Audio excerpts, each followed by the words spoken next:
My name is James, and today we're discussing India's balance of payments and looking at why the Indian rupee is sliding recently and if there's anything we can do to fix it. So, India is unique in the fact that it has a huge reliance on portfolio investment. What this means is international investors abroad love to buy Indian stocks, and basically there's one downside to this, that a lot of earnings are paid out abroad rather than what you receive. So this causes a huge deficit in the current account. And also, India has one massive advantage in the fact that a lot of Indians work abroad and they send remittances back home to India to support their families. And this leads to a huge surge in the Indian rupee because you have to buy back the Indian rupee to send the remittance back home. And this helps support the current account. India runs a huge trade deficit, which means they import a ton more than they export, as you can see here. And it's the main deficit in the current account. And this all needs to be supported because there's a net deficit in the current account by some financial inflows. And what we can see here is this is made up mainly by FDI in 2023 and portfolio investment, which is the main one here, and also other investment, which is your currency deposits and currency loans. And now I want to compare this to 2025 and see if there's any real changes. So what we can see here is a massive change in what's actually supporting the financial account and a huge contraction. Look at this. This is a massive contraction in the financial account. This is caused mainly because foreign direct investments picked up. So companies within India are deciding to invest abroad. And we can also see that a lot of companies or individuals in India are deciding to buy stocks outside of India and hedge against the currency decline of the Indian rupee. So as the Indian rupee declines, people inside India want to get exposure abroad. So they're basically not exposed to currency risk. So they'll basically buy stocks in other currencies, such as the US dollar, Australian dollar, the euro, basically hedge their currency risk. And that's what this is doing. But the problem with this is it actually creates more selling pressure as people sell the Indian rupee to buy international investments. Now this funding for the financial account decreases, and thus the current account must decrease. The reason why the current account must contract, or your imports, is because basically as your Indian rupee declines, you can buy less abroad because the Indian rupee is weaker, so your imports collapse, and as your Indian rupee gets weaker, your exports become more competitive, so eventually the two balance out and you don't become reliant on these financial flows. And hopefully the idea is that you become an exporting nation and that this current account becomes a surplus.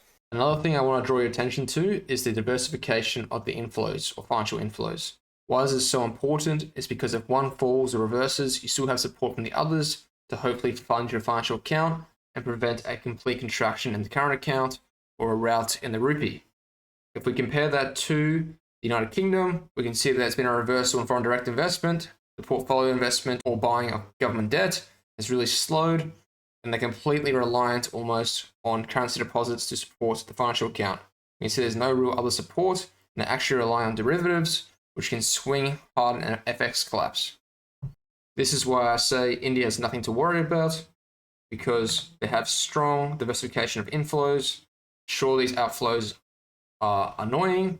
They cause the Indian rupee to tank, but overall it creates diversification, causes the contraction of imports and the basically expansion of exports, hopefully, and will lead to longer prosperity for India into the future. The reason why I support Modi's policy of encouraging foreign direct investment abroad by Indian companies and portfolio investment abroad is because India already has a high debt to GDP ratio. This is caused by running persistent budget deficits. What this means is basically you spend more than you basically receive in tax revenue. And what this does is it blows out your debt to GDP ratio, and India has one of the highest interest rates on that debt in the world at 5.11%. So even at just debt to GDP ratio of 80%, that's already an enormous amount. It causes huge deficits every year just to pay the interest back. So you want to quickly as possible get off this funding or borrowing to basically finance the financial account. You want to get back to basically exporting and having a current account surplus. India should not have a current account deficit as it does now. It should be supporting the world or exporting to the world as China does, and using these exports to build up its wealth fund and financing the future of India, and not running at a huge deficit, allowing this huge buildup of debt to slow down the economy in the long run. Another fact that's amplifying the collapse of the Indian rupee is this reliance on other investment. from India, they're basically not only using currency deposits, where say an investor like myself might deposit my Australian dollars and convert them to Indian rupee into a bank in India and receive interest, but they're also taking out foreign currency loans, as we can see here. And the problem is, because the Indian rupee is declining, it's causing a huge increase in the value of these loans, as they're basically priced in US dollars.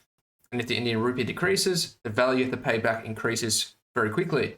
And these amplify and compound and cause even more downward pressure and amplify the collapse of the Indian rupee.